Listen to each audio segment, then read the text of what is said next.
Recordemos que uno de los objetivos de este seminario precisamente es la discusión de ideas, la discusión de argumentos, el inicio de nuevos proyectos o líneas de investigación, en donde, pues bueno, la participación de todos los ponentes creo que nos enriquecen esa visión o esas visiones.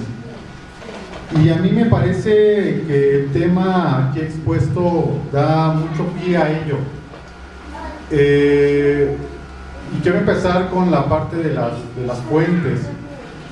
Como ustedes recordarán, tuvimos una sesión sobre metodología, sobre la importancia de las fuentes, sobre la diversidad de las fuentes, para poder sostener una serie de argumentos que hagan sólido nuestra investigación,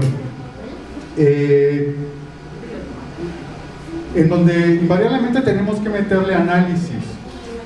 La suma de lecturas, la suma de recopilación de datos, no necesariamente nos da una verdad histórica sobre algo o un hecho histórico sobre algo. Tenemos que aprender a identificar también de dónde vienen esas fuentes, cómo están compuestas esas fuentes y en qué años fueron escritas esas fuentes. Porque podemos tener fuentes de la época prehispánica sobre un hecho, y sobre ese mismo hecho podemos tener fuentes sobre la época colonial y sobre la época contemporánea. Me parece que eso es fundamental para poder tener una mayor visión acerca del hecho histórico que estemos abordando. Yo no estoy a favor ni en contra de lo planteado por Manuel acerca de que el albarradón sea un elemento de carácter prehispánico o un elemento de carácter colonial. A mí lo que me interesa tal vez sería saber qué es lo que representaba el albarradón en su momento, qué me dicen las fuentes, y a partir de eso yo ya sacar determinada línea de investigación para trabajar un hecho histórico en específico. Y voy a dar un pequeño ejemplo. El hecho de que se hable de una calzada en datos del siglo XVI no quiere decir necesariamente que se hable de un albarradón. Es diferente una calzada y es diferente un albarradón. La calzada bien es un lugar de paso, es un lugar de tránsito. Hablar de un albarradón es hablar de todo un sistema hidráulico. Y ese sistema hidráulico debió de existir toda una estructura estatal, político-administrativa, que permitiera hacer esa estructura y que esa estructura tuviera un fin en específico. No es únicamente poner una barrera porque sí. Esa barrera, ese dique, ese bloque va más allá de que sea un lugar de paso. Tiene que ver con una estructura hidráulica. Y en el caso del albarradón, no solo de Catepec, sino del sistema hidráulico que existía en la Cuenca de México, es bien sabido que el sistema hidráulico sí existió, pero existió en el siglo XV. En el siglo XV, cuando ya está una estructura político-administrativa, militar, bien fortalecida con la Triple Alianza, es cuando se genera esa estructura hidráulica. Antes, no.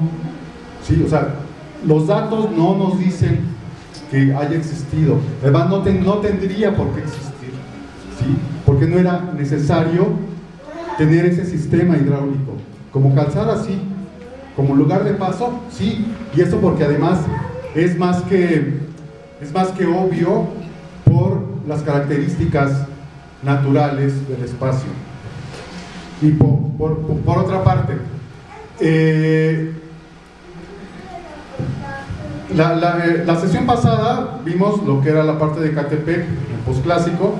Ahora vemos la parte de Chiconauta en el posclásico.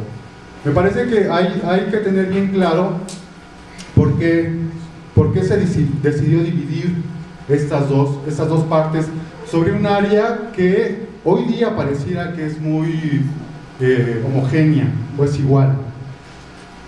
Dentro de la academia hay una corriente teórica que ha abordado diferentes aspectos de la vida social que tienen que ver con las cuestiones ecológicas, ¿sí? Se habla de la ecología cultural, se habla de la antropología ecológica, se habla de la ecología política, se habla de la geopolítica. Me parece que en este caso hay que tener muy presente que la parte contextual en cuanto al sistema ecológico, en cuanto al sistema de recursos, era diferente la posición que tenía Ecatepec a la posición que tenía Chiconauta, ¿sí? Y a partir de las condiciones, a partir de los recursos que tenían cada uno de los asentamientos que estaban de este lado o del otro lado, era como se desarrollaron en la época prehispánica. En algún momento se empezó a homogenizar, en algún momento las condiciones naturales empezaron a cambiar, y a partir de esta transformación de la ecología es como empieza a haber determinada homogeneidad respecto a las relaciones que los asentamientos o los habitantes de los asentamientos empezaron a tener en el desarrollo de sus actividades. Entonces, sí se me hace muy importante plantear estas dos aristas: una, el manejo de las fuentes, y dos, que tengamos como muy presente esta cuestión ecológica para el momento histórico que estamos una situación que me parece importante señalar sobre este debate entre si el Albarrabón es virreinal o prehispánico. Creo que efectivamente pues es una cuestión que es importante aclarar y dilucidar, pero en términos de la importancia que tiene el Albarrabón como patrimonio para nosotros, las personas que somos los habitantes de la época actual, me parece que hay que acotar este debate. Es decir, no hay que permitir que nos distraiga de algo relevante o fundamental, que es la defensa de nuestro patrimonio. ¿Por qué? Porque pudiéramos caer en la tentación de pensar que algo, por ser de origen prehispánico, es más valioso que lo virreinal. Y esto es problemático en dos sentidos. En una parte, porque somos herederos de ambos periodos, es decir, como mexicanos somos herederos tanto de lo prehispánico como de lo virreinal. En segundo lugar, porque me parece que no hay una línea clara que indique aquí se terminó lo prehispánico y aquí inicia lo virreinal. Debemos de recordar que en 1521 cae Tenochtitlan, pero el proceso de conquista se extiende durante 2 siglos más. Lo que es la Gran Chichimeca, por ejemplo, pues fue un proceso de expansión gradual en el que los propios indígenas del Valle de México tuvieron una participación muy destacada. Es decir, el norte fue conquistado por los indígenas para la corona o bajo el dominio español, pero quienes van y hacen la guerra de conquista hacia el norte son predominantemente indígenas. El occidente pues en gran medida, aunque no tanto. Las piedras con las que es construido un monumento virreinal son piedras que proceden con mucha frecuencia de los monumentos indígenas, y las manos que lo construyen son manos indígenas, frecuentemente con una estructura administrativa indígena. Esto lo vimos en una sesión pasada cuando abordamos, por ejemplo, el caso de Huanitzin, ¿no? Huanitzin, quien es tlatoani de Ecatepec, y que se convierte después en el primer gobernante indígena de la Ciudad de México bajo la corona española. Es decir, los indígenas no desaparecieron a la caída de Tenochtitlán, se integran a la misma estructura administrativa y forman parte de esto. Ahora, sí, evidentemente aclarando, buscando precisar pues esta situación sobre si el Albarrabón es o no, o qué tanto lo es, si había preexistente, si era una calzada, si se erige como Albarrabón en el siglo XV o en el XVI. Creo que lo fundamental, y sobre todo ante las circunstancias actuales, que es algo que señaló aquí el señor Marmolejo, pues es poder llevar a cabo una defensa de nuestro patrimonio, ¿no? Poder defender este Albarradón, que es relevante para todos nosotros como patrimonio de todos. Gracias.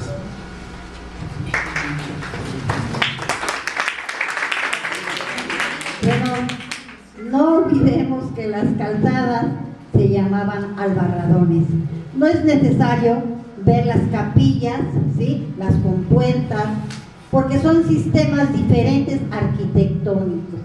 Las calzadas de México Tenochtitlán, el albarradón de San Lázaro, no son albarradones como el colonial, el novohispano que estamos viendo. Nosotros no estamos diciendo que el albarradón que estamos viendo es el prehispánico. Nosotros, a través de las fuentes, de diversas fuentes, estamos asentando la calzada o la puente de Ecatepec. Entonces, para mí es tan importante el albarradón actual que vemos como el prehispánico, pero también es importante el prehispánico, y ahí está porque hay arqueólogos como Guaycorta, como Luis Manuel Gamboa y como Juan Rojas, que dicen que ahí está. Para mí es el monumento del albarradón, y perdónenme, yo también hago mi propia conjetura. Lo están destruyendo. ¿Y dónde está la defensa? Si los propios académicos les vale el prehispánico y más les vale el colonial. Está pasando el Mexibus sin ningún permiso, cuando existe una poligonal, existe una ley de 1972 y 76, y no han respetado para nada al albarradón. Lo están destruyendo. Ahora sí, me hicieron hacer la denuncia y la hago ante ustedes. No podemos ir en nuestras visitas guiadas porque los del Mexibus nos corren con patrullas. ¿Qué pasó? ¿Es nuestro el albarradón o es de los arqueólogos, de los arquitectos y también de estas compañías y del mismo gobierno que están permitiendo que se destruya, que ya no somos dueños de él, que hemos dado la voz, nos hemos puesto incluso para que nos metan a la cárcel? ¿Y qué? ¿Dónde está la voz de ustedes? ¿Dónde está la voz de Ismael? ¿Dónde está la voz de los de aquí, que quieren nada más tapar de que no existe el albarradón prehispánico? No importa, el monumento colonial lo están destruyendo. Es mala la restauración, y verdaderamente el Mexibus está pasando en parte de lo que fue el albarradón prehispánico. No es el albarradón prehispánico, es el albarradón. Y recordémonos que unía y los albarradones, como se mencionan, ¿sí?, eran calzadas con sus compuertas de madera, ¿sí? Ese conocimiento no lo trajeron los españoles, lo manejaban los indígenas, que después construyeron el albarradón hispano. Es tan importante también como el prehispánico, pero ¿dónde está su defensa? Lo están destruyendo y estamos dejando que lo destruyan.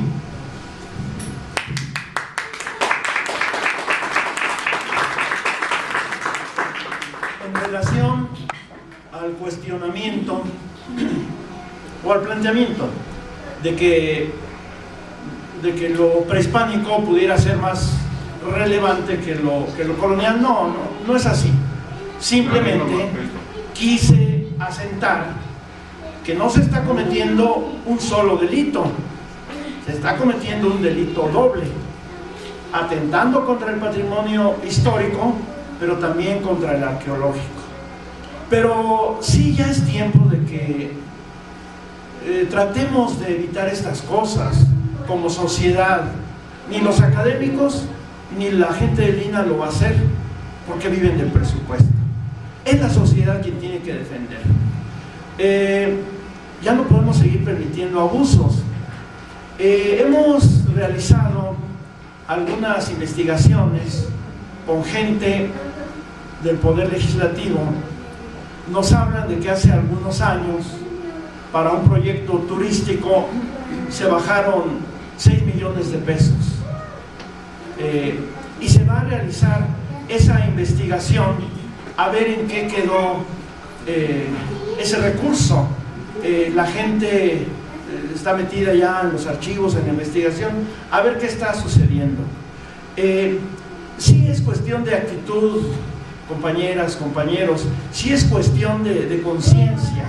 Hace rato, bueno, yo mencioné al comandante Fidel Castro. Sí hay diferencias. Nosotros vemos, por ejemplo, ahora, de 3 años para acá, el gran desarrollo, el gran apoyo, la gran restauración que se está haciendo en Casa de Morelos.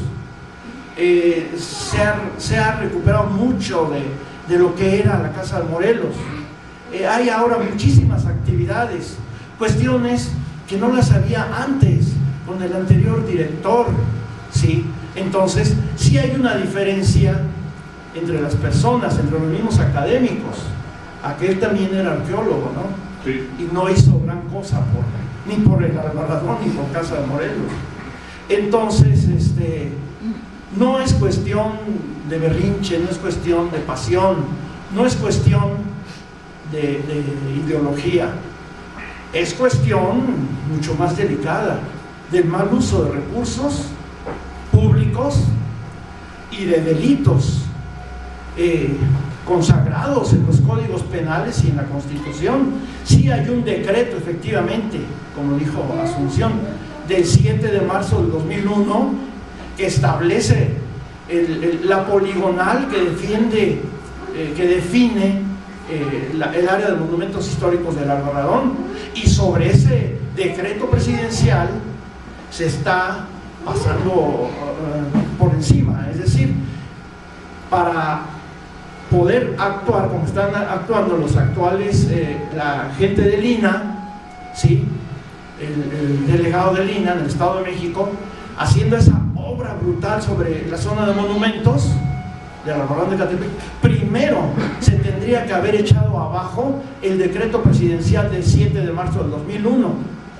Tendría que haber salido un nuevo decreto presidencial diciendo: no, esa por decreto ya no es zona de monumentos históricos, por lo tanto la privatizamos y la entregamos a una empresa particular como es la del Albarradón, y que pueden meter sus patrullas. Efectivamente, nos sacaron del Albarradón con patrulla de empresa privada.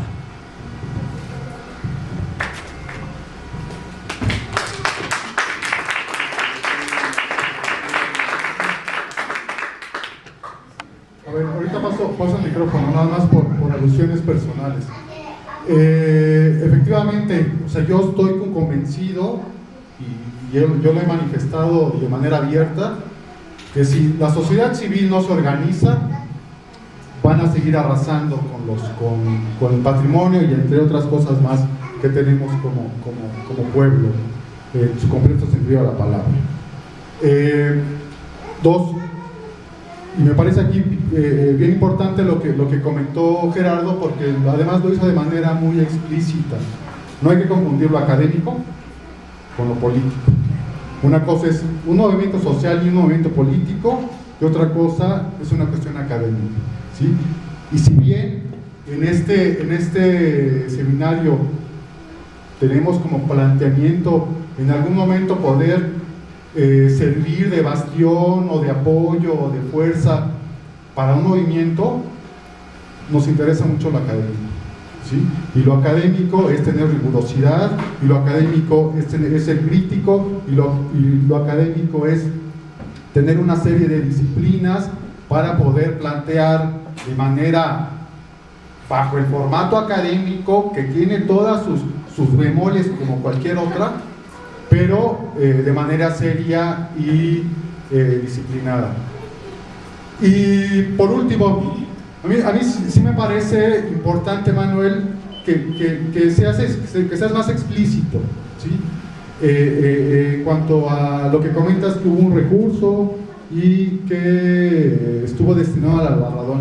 A mí me parece muy grave, y más ahora, si como sociedad civil, incluso tú como presidente de una asociación civil que tienes personalidad jurídica, pero incluso que una de las funciones, no sé si la principal, pero al menos el nombre de asociación civil que presides es Amigos del Albarradón, y si estos recursos iban para el Albarradón, yo creo que es una obligación, ¿sí?, como sociedad civil, como representante de un organismo de la sociedad civil, que hagas las denuncias correspondientes, porque me parece que no podemos estar hablando sobre hechos que nosotros creemos graves y no actuar en correspondencia. Entonces no sé si pudiera ser un poco más explícito en ese sentido para que bueno, que quede claro. Y eso es como paréntesis, ¿no? Ahorita regresamos al tema. Bueno, el tema también es el albarradón, pero bueno, sí, en efecto se está haciendo lo pertinente, como yo lo dije, gente que trabajó en la cuestión legislativa está haciendo las investigaciones correspondientes y en su oportunidad, si tenemos un sustento, evidentemente se va a actuar, ¿sí?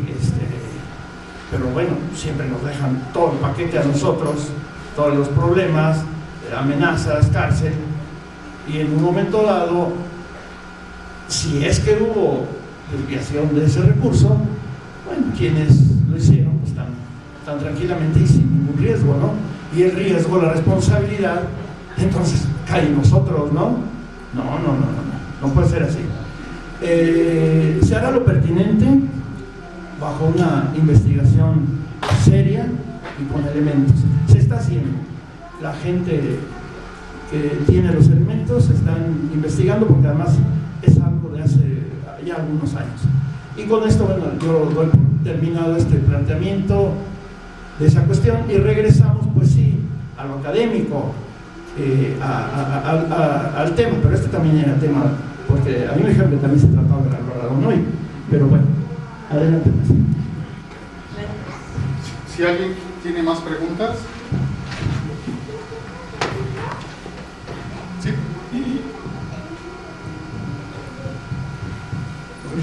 Recuerden que perdón, yo quería hacer una pregunta, aunque es una pregunta sobre un libro que toca el tema del albarradón, pero es una pregunta totalmente técnica que no tiene nada que ver con lo que se está mencionando ahorita, ¿no?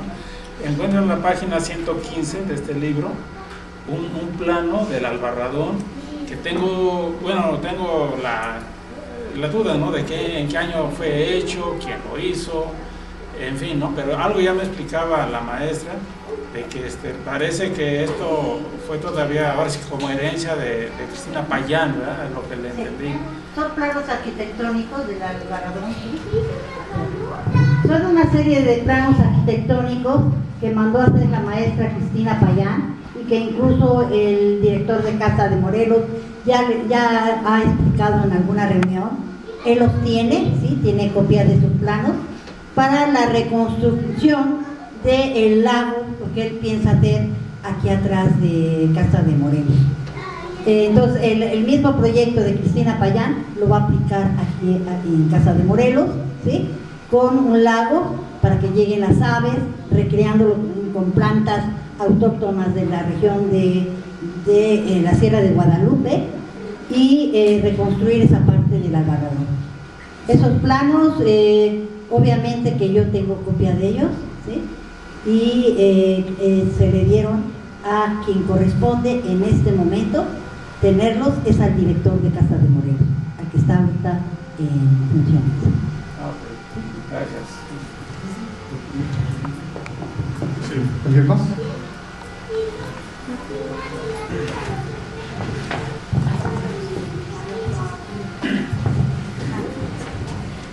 Gracias. Bueno, a ver, son un par de cosas. Uno, para apoyar esta cuestión un poco sobre el albarradón, hay una fuente que yo no escuché que mencionara, que tal vez se me pasó o no puse atención, pero que bueno, obviamente que si uno como académico no está en las bibliotecas, pues tampoco la consulta y se entera de que existe, pero bueno, es la fuente del padre Cuevas, del padre Joseph Cuevas, que es el extracto de diligencias y reconocimientos de México y su valle en 1748, ¿no? Entonces, que también es otra fuente que indirecta, por supuesto, porque es del siglo XVIII, porque está escrita por un padre, por un religioso, pero que habla sobre esta cuestión de esta calzada que estaba hecha desde la gentilidad de los indios. Entonces yo no sé si, supongo que la reconozco, ¿no? No se debe tener seguridad en la... Pues lo que pasa es que así como esa, yo creo que todas las fuentes no se deben de leer, ninguna fuente, incluyendo esa, se debe de leer al pie de la ley. O sea, todas las fuentes hay que criticarlas con respecto a su tiempo y con respecto a quién las escribe, para qué las escribe, por qué las escribe, ¿no? Que hemos visto en esta sesión la cuestión de las fuentes. Entonces, pues no son, o sea, como les digo yo, solamente, como les digo, es otra fuente, ¿no? Que como todas hay que tratarlas con pinzas, sea, digamos, susceptible o no de ser interpretada. La otra cuestión es, señor Marmolejo, yo quisiera, aprovechando su presencia y aprovechando que se ha hablado del Albarradón, quisiera, algunos no lo conocen, algunos sí lo conocen, que bueno, justamente usted es presidente de esta asociación, ¿no? Que ha actuado en defensa del Albarradón. Entonces yo quisiera que nos platicara un poco más sobre la asociación y sobre lo que ha hecho la asociación, sobre el actuar en general de la asociación, acerca de digamos, la defensa del Albarradón, ¿no? Y la otra es que en este seminario se ha planteado desde el principio, ¿no?, la cuestión de unir esfuerzos para preservar, pues, no solamente el Albarradón, ¿no?, sino en general monumentos históricos. Entonces, pero digamos que lo que nos concierne, lo que nos atañe, lo que nos concierne, lo que está aquí a la vuelta, pues es justamente el Albarradón, ¿no? Y a pesar de que es cierto de que los arqueólogos del INA, de que arqueólogos que están excavando aquí, arqueólogos del INA y gente del Centro INA, Estado de México, que tiene a su cargo esto, son los que, bueno, directamente responsables, ¿no?, de liberar para que las obras pasen de uno u otro modo, pues también es cierto que no todos, el INA no solamente son ellos, ¿no? Tengo también la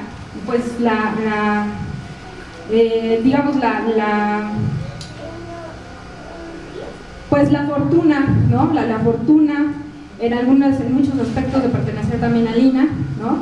Y también he tenido la fortuna de conocerlo, ¿no? Y de comentarles lo mismo que le comento ahorita, ¿no? El INA somos muchos que no solamente creemos que el Albarradón tiene un origen o un sustento prehispánico, ¿no?, sino que en la medida de nuestras posibilidades, ¿no?, porque también es cierto que no podemos estar aquí día y noche, ¿no?, sí defender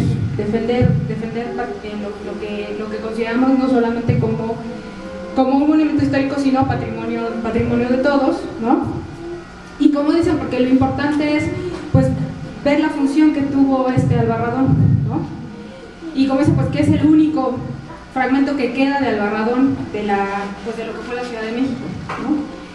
Entonces, como les digo, en este seminario se ha planteado la posibilidad de que si se puede apoyar, ¿no?, la defensa del Albarradón, pues entonces, como yo también ya le había comentado, la posibilidad de hacer cartas, posibilidad de hacer documentos que se generen desde este mismo seminario y documentos que se generen, y hay compañeros en el INA que están esperando ver documentos, ¿no?, que tengan así como las acciones que se han llevado a cabo, ¿no?, que cosa que yo le he preguntado muy insistentemente, para, pues, apoyar con firmas, ¿no?, porque pues son cosas que de una u otra forma pues apoyan la labor que se hace, ¿no? Entonces, pues, por favor. Voy a contestar yo un momento a la pregunta esa de los documentos. No es lo mismo un documento de tercera, como el que nos comentó, que tiene muchas equivocaciones, a un documento de primera, como son los códices, como son los planos del siglo XVI, como son o sea, como son los escritos en el Archivo General de la Nación, en el de Sevilla, España, en muchos escritos que están en propiedad de personas de los pueblos, ¿sí? O una serie de documentos, algunas fuentes del siglo XVI, porque otras hay que tener también mucho cuidado, como es el de Alba Estrizocchi, ¿sí? Que pues él, como sabemos, como era un señor de Texcoco, pues él siempre la historia la cambian, la arreglan, ¿sí? A favor de Acaloacán, o sea, de Texcoco. Yo ahí estoy de acuerdo, ¿sí? Pero Bustamante no es de una persona, bueno, el que sí. Yo leí esa fuente que me dijo usted, sí, perdón, se me fue. El padre Cuevas, ¿sí? Es una información de tercera o de cuarta, ¿sí? Y que tiene muchas equivocaciones. Yo tengo la información también de él. El Albarradón es importante tanto lo prehispánico como lo colonial.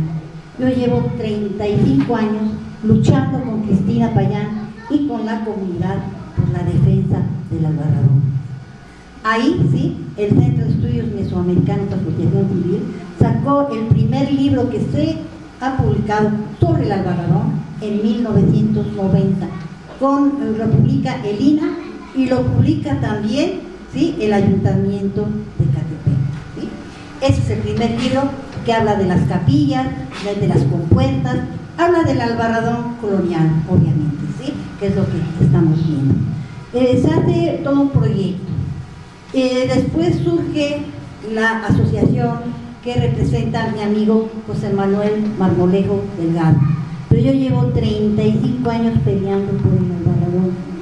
Y yo pregunto, compañera, ojalá que de verdad se unan como dices, pero yo pregunto porque pues, hubo otros seminarios antes y yo lo he visto, ¿sí? Que ustedes, perdón, es muy fácil hablar y decir, vamos a apoyar, vamos a firmar, pero sé de un documento que iba a pasar o pasó por las manos de ustedes y ni siquiera una firma. Yo he sacado con Manuel montones de documentos, ¿sí? Llevamos en la lucha 30 años.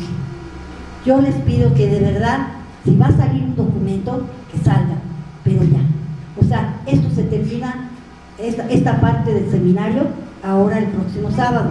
Pues que salga una denuncia por parte de todos. Yo voy a estar, como yo soy parte ya, porque ya estuve en esta conferencia, gracias por la invitación, pero seamos solidarios, saquemos un documento todos.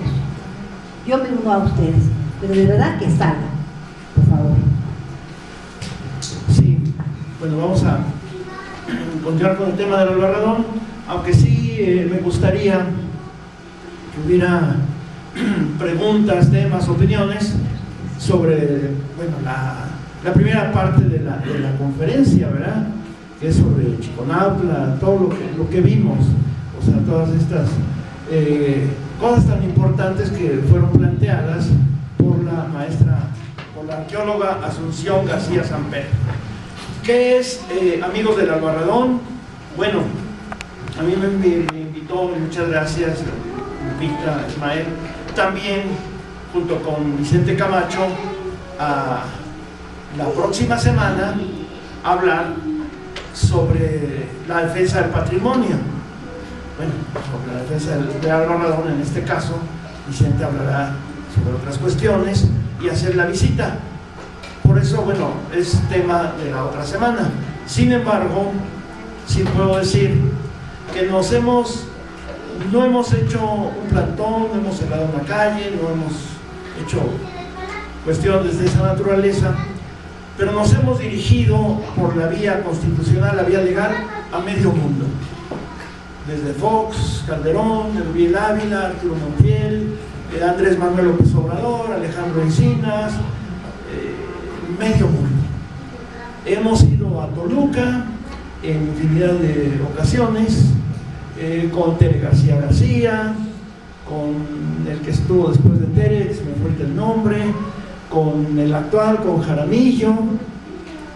Hemos estado en el INA desde que estaba ahí en la Roma, ahora ya en Insurgentes, nos hemos movido por todos lados. Nos entrevistamos con Salgado, el difunto, con el que está ahorita en lugar de Salgado, en fin, hemos estado aquí haciendo el recorrido y cuestionando al propio Raúl García Chávez en este mismo lugar. Lo cuestionamos duramente aquí en una reunión que tuvimos, a la vez que a Jaramillo, ¿sí? ¿Qué no hemos hecho? Hemos hecho muchas cosas y hemos corrido muchos riesgos, amenazas, demandas penales, y hoy estamos corriendo un riesgo mayor porque hay muchos intereses de por medio, y ustedes lo saben. Hay muchos intereses políticos y económicos para hacer esa obra. En esa obra está Peña Nieto, y a Peña Nieto hay que tenerle mucho miedo. Está Erubiel Ávila, otro. Estamos corriendo un grave riesgo por la defensa del Albarradón, pero no solo nosotros, nuestras familias también. ¿Qué no hemos hecho? Hemos hecho muchas cosas. Solo eso puedo decirles. Bueno, hubo una pregunta de lo ecológico, geográfico. Yo sí estoy de acuerdo, sí, que son dos asentamientos prehispánicos que estaban en diferentes lugares ecológicos, pero también eran militaristas. También divide en aquella época las etnias. Mientras allá eran chichipecas o topames, aquí eran pames nahuatlizados, ¿sí? Eran otomís. Entonces también hay fronteras culturales, definitivamente. Esto dividía unos con Azcapotzalco y otros con el Acalhuacán. Entonces eran lugares estratégicos de control y de comercio, ¿sí? Y de guerra. El Ejecatepetl es un asentamiento arriba, todo eso militar, y el Chiconautla también. Entonces son sitios, ¿sí?, de control de comercio, control de quién viene y quién va, y militar. Eso es lo que les dividía. Y lo único que los unificaba era esa calzada. No hablemos de Albarradón, correcto, de una calzada, ¿sí? Y parece ser que aquí quien tenía el control de esa calzada pues era Chiconautla, por lo que nos cuentan algunas fuentes. Que tenemos que tener cuidado con las fuentes, claro. Yo creo más en las fuentes del siglo XVI que en las del XVIII, pero también las del XVI algunas veces están contaminadas, porque se copia una de otra, ¿sí? Y ya no se copia igual, o se fabrican también. Pero para eso está el conocimiento de la crítica constructiva, lo que decía la historiadora. Hay que hacer crítica de todo documento, de todo lo que nos caiga en las manos, para ver quién, como un mito, nos está contando la verdad. Hemos trabajado sobre eso, ¿sí? Hemos trabajado sobre qué documentos, y hemos desechado varios, ¿sí?, y otros los hemos conservado. Pero ¿qué importa, amigos? Ahorita nos focalizamos más en el Albarradón. ¿Qué importa que sea prehispánico o que sea colonial? Es un monumento que tenemos que defender. Eso es lo único que quiero que ustedes sepan y que nos apoyen, por favor. Que esto no sea una lucha de uno o de dos, que sea de todos. Y que sea de alguna manera en que no tenemos por qué cerrar calles ni por qué provocar problemas, porque problema es lo único que guerra trae otra guerra. Hagamos las cosas con toda la inteligencia que como académicos tenemos para poder lograr lo mejor que sea para el Albarradón. Eso es lo que yo os invito.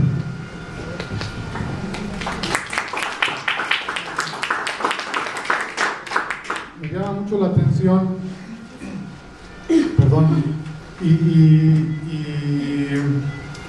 me es importante hacer esta mención porque ¿Qué pasa con fíjense que estoy hablando en plural, con los chiconautlas? O sea, ¿por qué hay 2 chiconautlas? ¿Desde qué momento está? Si bien Chiconautla se tiene como registrado desde la época prehispánica, Chiconautla tenía una influencia y un poderío tan importante que cuando se crea el corregimiento en esta zona, primero se da en Chiconautla. Chiconautla tenía una importancia pues grande, ¿no? Yo no sé si a nivel de Ecatepec, más arriba o más abajo, pero tenía una importancia muy particular.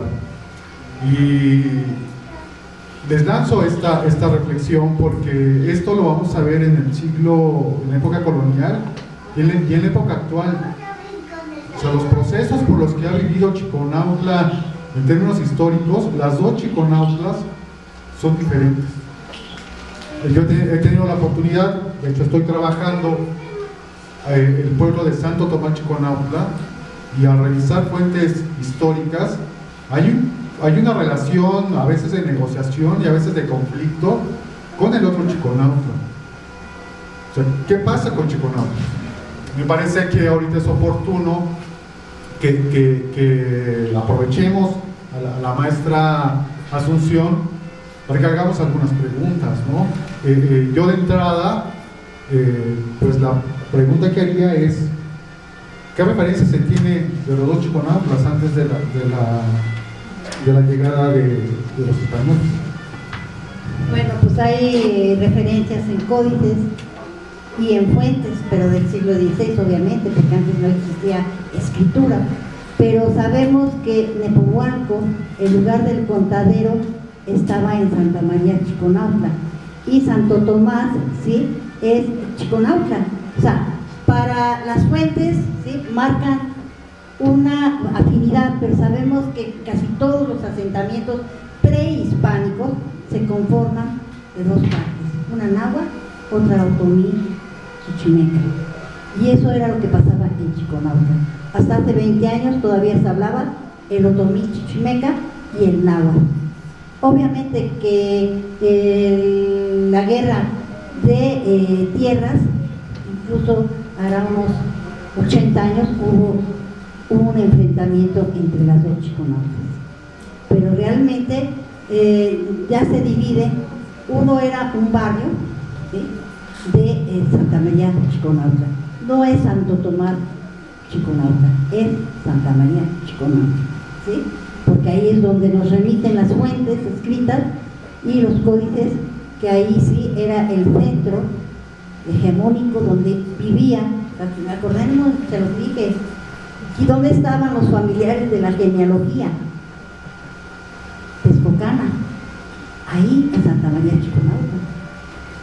Sabemos que Santo Tomás es Calpulalpan, ¿sí?, uno de los barrios de Chiconautla, de Nepohualco, pero realmente los nombres que tenían era Chiconautla, Nepohualco. Esos son los nombres que se daban a estos grupos. Teotihuacán también tenía un montón de barrios de diferentes etnias, ¿sí?, y hay pueblos duales en donde coexisten este tipo de personas de una etnia y de otra, y esto es lo que se dio en Chiconautla. No me puedo, mi conferencia era hasta el siglo XVI, el postclásico. Ya no puedo irme más allá de las fuentes para la época colonial, por eso no me contuve con la presencia de Mariana Leonor Chichimatzin Moctezuma ahí en Chiconautla. O sea, Chiconautla, si entrabas un poquito al siglo XVI, ¿sí?, pues era cabecera. Incluso Ecatepec en el siglo XVI pertenecía a Chiconautla, pero poco después, sí, aparece Ecatepec ya con la encomienda. ¿Y dónde está sometido? Chiconautla ya es un pueblo, un altepec de Ecatepec. Entonces hay cambios estructurales a través del tiempo. Ecatepec era Tecámac, era Acolman, era San Martín de las Pirámides, era Coacalco, ¿sí?, era bastante grande, pero sus límites territoriales fueron cambiando con el tiempo hasta ser lo que conocemos actualmente. Incluso hace 20 años, en 1980 y tantos, Chiconautla, Santo Tomás, me refiero, perdió una parte de su territorio con Ojo de Agua, se la quitó Tecama. O Ecatepec perdió también parte de su territorio para crear Nezahualcóyotl. Son disminuciones de las cuestiones territoriales, pero yo sí me voy a la época prehispánica. Bueno, pues son asentamientos duales, yo me los he encontrado arqueológicamente en Michoacán, en la Huasteca Potosina, donde he estado trabajando, ¿sí? En Puebla. Son grupos duales que están conviviendo conjuntamente. ¿Alguien más? Bueno, más que pregunta es un comentario, ¿no? Regresando al punto del Albarradón, yo creo que en este tema hay varias aristas o varias, no sé cómo llamarlo, ¿no? Por un lado está la parte académica de esta discusión que creo que siempre nos enriquece, escuchar argumentos en favor de una postura o de otra, ya cada uno de nosotros sacará sus propias conclusiones en base a sus argumentos, que creo que sí tiene una importancia porque el hecho de que se acepte que había antecedentes prehispánicos sí lo hace ver de otra manera, ¿no? Sí le da un cierto sustento a, bueno, el antecedente mismo, ¿no? No creo que ahorita se pueda hablar de un Albarradón prehispánico porque está completamente destruido como tal, pero sí de su existencia, de su huella, que tras esa huella está el colonial, ¿no? Pero esta discusión académica, digamos, está en un nivel. La otra parte es la de la acción, que representa muy bien José, ¿verdad? Él de alguna manera, la parte de la acción que necesariamente tiene que ser política. En el momento en que tú denuncias, en el momento que tú emprendes acciones en defensa de o en pro de, pues ya implica ya es otro aspecto muy, muy diferente, ¿no? Los riesgos mismos a los que asumen al hacer estas acciones, ¿no? Y por otro lado está la parte, digamos, de los no especialistas, de los que no nos involucramos en las cuestiones de esta naturaleza. ¿Cómo vemos el Albarradón? Si preguntamos, si salimos a la calle a preguntar, seguramente la mayoría no tiene ni la más remota idea de lo que esas piedras representan, ¿sí? Entonces, está esa parte de la importancia, de esa pérdida de la memoria que tantas veces hemos mencionado, ¿no? No podemos defender la gente común y corriente, aquello que no conocemos para empezar y que no valoramos, ¿no?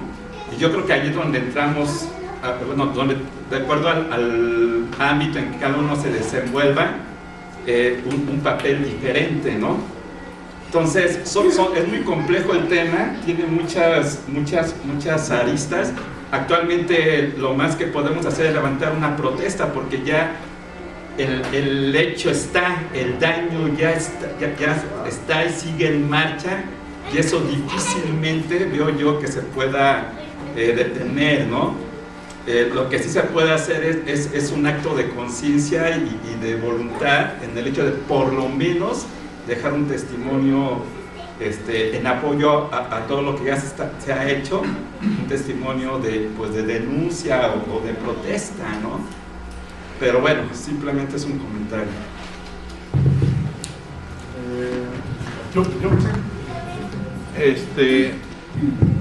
Sí, creo que uno de los objetivos de este seminario es precisamente sacar algo productivo. Algo productivo para nosotros mismos, pero también para nuestras sociedades, ¿no? Desde que el INAH estuvo presente en la Ley Federal de Monumentos, siempre ha estado luchándose con el patrimonio cultural. Las políticas gubernamentales siempre han torcido el brazo, ¿no? esto viene a colación de que precisamente hay determinantes como la radio, la prensa, la televisión o medios que han desinformado a la sociedad. Ya sabemos que estos medios electrónicos han perjudicado mucho a la sociedad. Aquí estamos los que nos interesan. Y me da gusto haber platicado con algunos de ustedes que son contadores, que son estudiantes, diversidades. Y es precisamente este seminario. El seminario es, aparte de conocer datos que yo por lo menos no conocía, que estoy conociendo a cada sesión aquí, precisamente yo tengo una duda al respecto porque no soy arqueólogo, soy historiador, y precisamente cuando la maestra dice que vamos a ver lo que estamos defendiendo, claro, ahorita se ve el Albarradón. Por lo interesante es, ¿por qué el Albarradón? ¿Por qué lo reconstruyeron en la época colonial? ¿Qué necesidad o qué beneficios tuvo para la población de aquel entonces? Yo me estaba acordando hace ratito, desde que leí cuando estaba estudiando, que Alcoma se había inundado y que precisamente fue construido el Albarradón. No sé si estoy equivocado o no, no sé. Espero que me aclaren esta duda y que me la amplíen por las necesidades que se llevaron a la sociedad. Y también se habla del recorrido, la migración, como se la quiere llamar, de los 7 regiones que salieron a las tribus, llegaron aquí a festejar un fuego nuevo, que también no se le da importancia. Alguien de ustedes me estaba platicando, no se habla mucho del patrimonio intangible. Ya se tomó una parte de una de las sesiones del patrimonio, pero más allá, y a mí me gusta que cuando Ismael y la maestra nos hablan de las fuentes. Las fuentes son muy interesantes. Desde que vinieron los cronistas hemos hablado de las fuentes. Y hay fuentes de diversos tipos. No es lo mismo una fuente de un economista que hable sobre la época hispánica, o un historiador, por la fuente precisa que la arqueología nos da mucho para esto. Y se refuta con fotografías, con planos y todo esto. Son hipótesis. Y las podemos dilucidar cuando hay documentos y establecidos, porque dentro de la antropología y dentro de la historia no existe la verdad absoluta. Cada uno se configura lo que está investigando, nada más. Y es por eso mi duda, quizás por ahí la necesidad de replantear un Albarradón. Hoy, y efectivamente, con el gobierno que estamos, nunca vamos a poder nada. ¿Qué podemos hacer? Ya no vamos a reconstruir lo que ya está construido por parte del gobierno.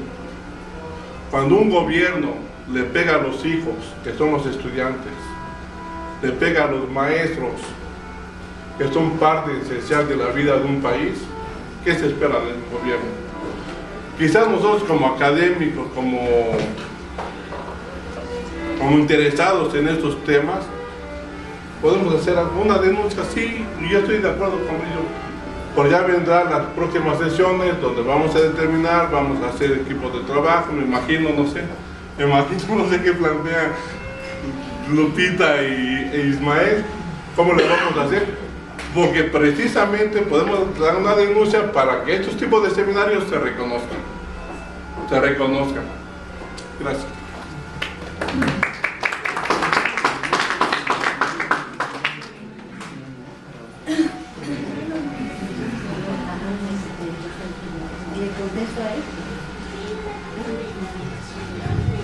Mira, Acolman es independientemente, se inundó. Acolman, sí, la presa del Rey existe en la época prehispánica porque hay documentos también, ¿sí?, en donde la señalan para el siglo XVI principios, ¿sí?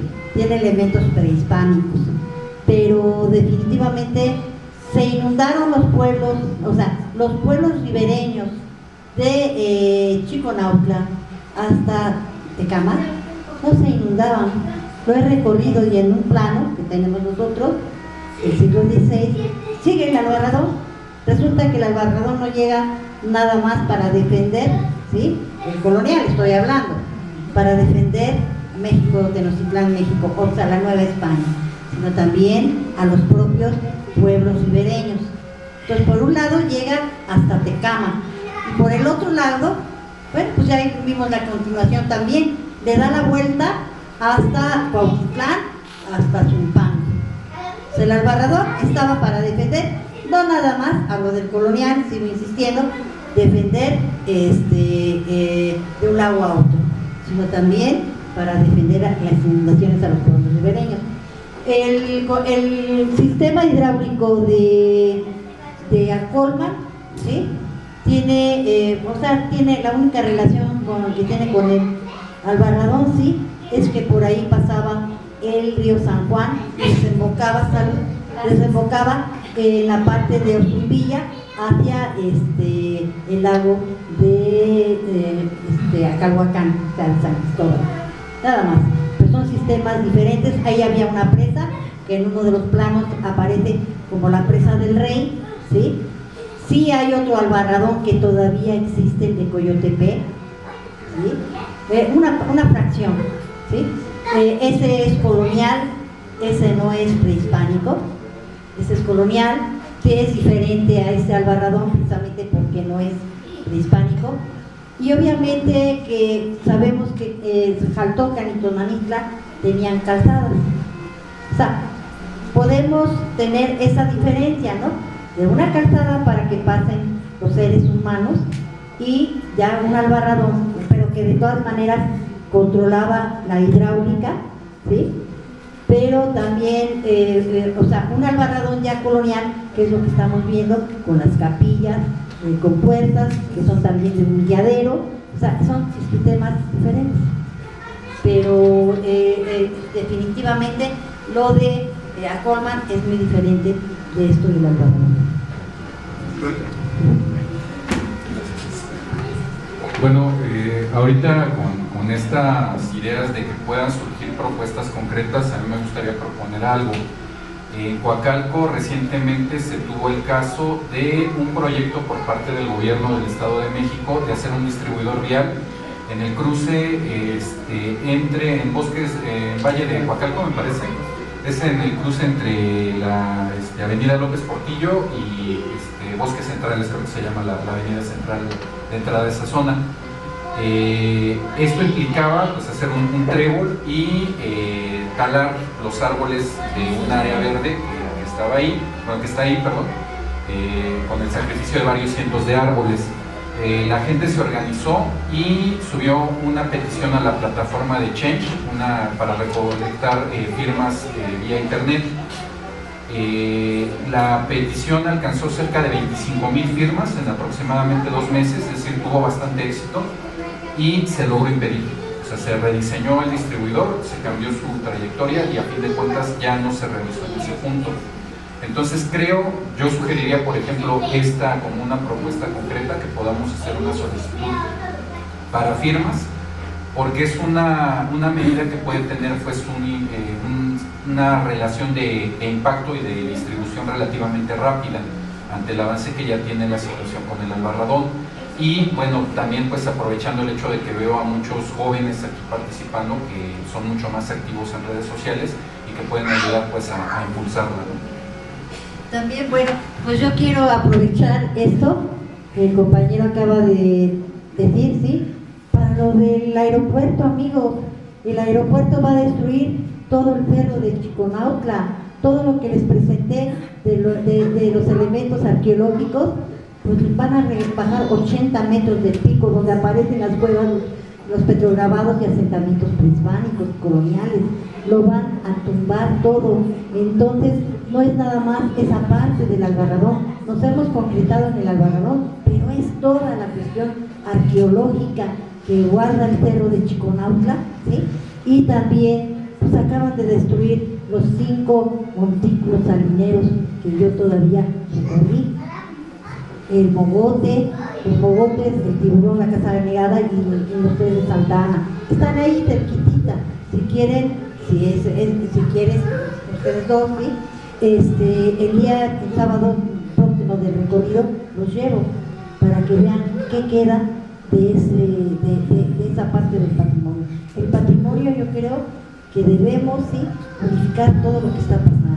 El aeropuerto es un sistema destructivo totalmente de todo el bagaje arqueológico.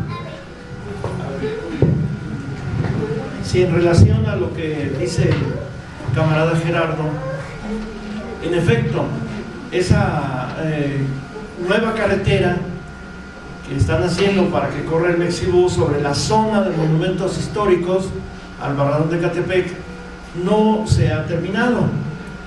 Creo que el documento al que todos al parecer estamos de acuerdo en firmar, y ahora bueno, esta aportación de subirlo a las redes es muy importante. Creo que todavía podemos rescatar gran parte del Albarradón. Como la obra solo ha llegado unos metros antes de la capilla de Cristo Rey, el documento lo podemos hacer exigiéndole a las autoridades que hasta ahí llegue esa obra y que la desvíen en el puente a la altura, un poco antes de la avenida Palomas, que la desvíen hacia el par vial y ya no se metan al Albarradón. Claro, el compromiso de que restauren el Albarradón ahí sigue, porque el daño ya lo hicieron. Entonces, pero que lo restauren bien, no solamente restauren su barda poniente, el Albarradón es todo el terraplén. Sí, entonces todavía podemos salvar algo del Albarradón, que es desde la capilla de Cristo Rey hasta Venta de Carpio. Han de saber ustedes que desde hace algunas semanas los ejidatarios de Santo Tomás Chiconautla están en plantón en el Albarradón exigiendo su indemnización, porque además el gobierno y la empresa privada que está construyendo se metió a las tierras comunales sin indemnizar, sin siquiera pedirle permiso a los ejidatarios, a los comuneros de Chiconautla. Entonces están ahí en plantón. Hasta lo último que nos informaron es que la empresa del Mexibus les está ofreciendo 80,000 pesos a cada uno de los ejidatarios, que son más de 200, para que les permitan seguir la obra. Y lamentablemente, bueno, importa más el dinero que el patrimonio. Esperemos que no los compren con ese dinero, pero sí podemos todavía desviar al Mexibus hacia el par vial o hacia una nueva paralela a la autopista México-Pirámides. Ojalá algún día, y aunque parezca utópico o una locura, ojalá algún día podamos lograr que el Albarradón desde aquí hasta Venta de Carpio sea liberado del tráfico vehicular.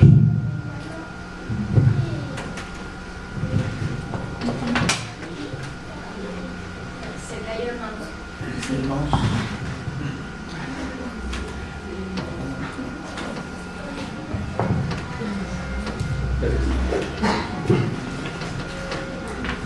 Bueno, pues buenas tardes. Yo tengo dos preguntas muy breves. Y bueno, la primera sería, ¿qué política cultural alternativa se podría construir? Primero, en una parte, con la participación ciudadana, con las asociaciones civiles, instituciones y centros culturales de la región, y también sobre todo con los académicos. Esa es una primera pregunta. La segunda, que también entraría como forma de reflexiones, y ya había mencionado un poco el señor, ¿cómo podríamos sensibilizar a la sociedad civil para que concientice y valore su patrimonio cultural local, ya sea tangible y también obviamente también el intangible, y por ende pues esta lo defienda y lo conserve? ¿Cómo podríamos hacerlo? ¿Cómo sensibilizar a esta sociedad civil, que es la principal, yo a mi juicio, más importante que pueda ayudarnos a conservar y rescatar este patrimonio local, tangible y intangible. Nada más sería eso y pues muchas gracias.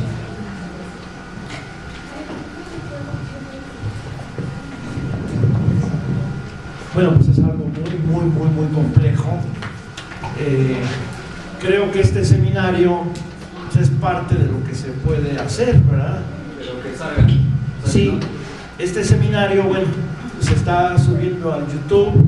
Adriana nos está haciendo el favor de subirlo a YouTube. La maestra Asunción García Samper acaba de cumplir con su congreso de la región de los lagos, su congreso número 30 en Texcoco. Va por el 31 en Xolotl, los invitamos en octubre del año que entra. El 31 congreso de la región de los lagos será en Xolotl. Esta es una de las maneras en que los académicos no solo se han concretado a decir esto es esto, esto es el otro, esto no es, sino también a dar la lucha en defensa del patrimonio. Yo creo que tenemos pues que realizar muchos eventos como este, como el Congreso, muchos festivales donde denunciemos lo que está ocurriendo. No es fácil, tenemos que convencer a los gobiernos que pues dejen de que le entren a la cuestión de la cultura, ¿no? Pero eso es casi imposible. Hace unos días estuvimos en Tultepec y ahí vemos como si el gobierno apoya la cultura. Están construyendo una nueva casa de cultura donde va a estar el mamut que ahí excavaron. Ese gobierno sostiene 5 orquestas filarmónicas de rumbo. Claro, Tultepec es un pueblo musical desde la época prehispánica. Tienen su escuela de bellas artes, tienen toda una serie de apoyos. El gobierno compró instrumentos musicales para prestarlos a los niños de las escuelas y que aprendan a tocar un instrumento. Pero Tultepec es Tultepec. En Texcoco vemos también como el gobierno está dando un gran apoyo a la cultura, pero aquí en Ecatepec lo que predomina, híjole,